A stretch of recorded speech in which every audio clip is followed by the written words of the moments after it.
Well, our beautiful state is famous for so many things. We've got beaches, we have theme parks. Yeah, we certainly do. The state is also known for its government in the sunshine laws, which give citizens the right to see how elected leaders and public servants are doing their jobs. But advocates of Florida's public record laws say transparency is being quickly eroded. News 6 investigator Mike DeForest has exposed some of the ways Florida officials withheld information from the public. And Mike, this issue goes all the way up to the governor's office. Well, Matt, I recently learned that Governor Ron DeSantis is delaying the release of certain public records, sometimes for months, so his staff can review them first. Now, some observers say that's wrong and possibly illegal. So I asked Florida's Attorney General about it. Fair to say your office considers it to be a champion for Florida's government in the sunshine laws, public records? Florida Attorney General Ashley Moody says government transparency is quite important. Government in the sunshine and those laws were put in place to make sure that the folks that hired us to do these jobs, the citizens of our state, can make sure that they keep track with everything that is going on in government. But when it comes to Governor Ron DeSantis delaying the release of certain government records, sometimes withholding the information from the public for months, Attorney General Moody is less than eager to talk about it. But what about the governor? Let me just make sure is there any other question?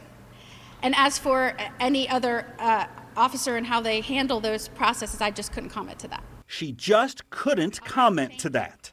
News 6 recently uncovered internal documents used by the governor's legal team. This handwritten log shows public record requests submitted to state agencies like the Florida Department of Law Enforcement, the Department of Health, and the Department of Children and Families. The log also shows who made the requests, typically news organizations like WKMG, the Miami Herald, and the Tampa Bay Times. Instead of releasing the records to the public immediately, the log shows that the state agencies occasionally forwarded the records to the governor's office for review, where they can remain for days, weeks, and sometimes months. In March 2021, DCF sent records to the governor's office that were requested by Tampa TV station WTSP.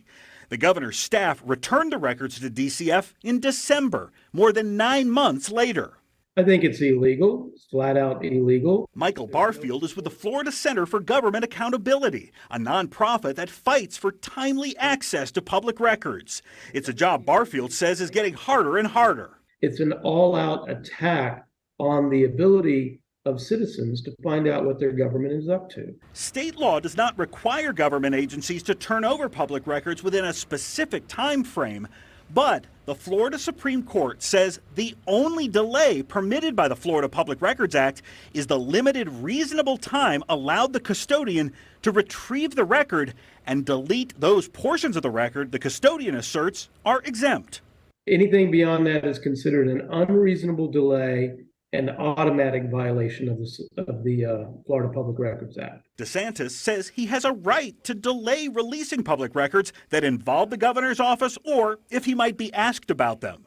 What does Florida's most powerful attorney think? And as for any other officer and how they handle those processes, I just couldn't comment to that. Now, Florida's Constitution grants citizens that right to view public records. State lawmakers recently passed several bills that limit the public's access to certain information, including the governor's travel records. Now, the governor, who's not yet signed that bill, tells me it was not his idea to restrict his travel records. He claims it would be done for security purposes.